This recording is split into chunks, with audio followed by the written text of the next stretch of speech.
நான் சொல்கிறத கொஞ்சம் கேளுங்க. ம், இங்கே தான் எங்கள் அப்பா இருக்காரு.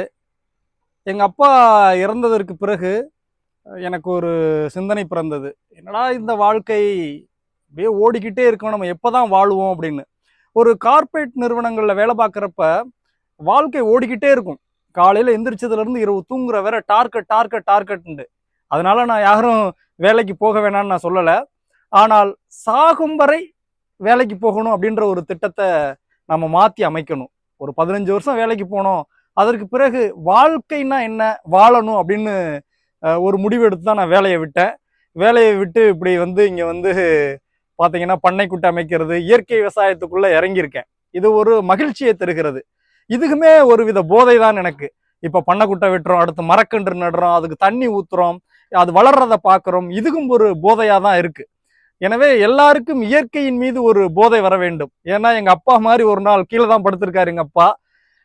எல்லாரும் ஒரு நாள் இங்க வந்து தூங்க போறோம்.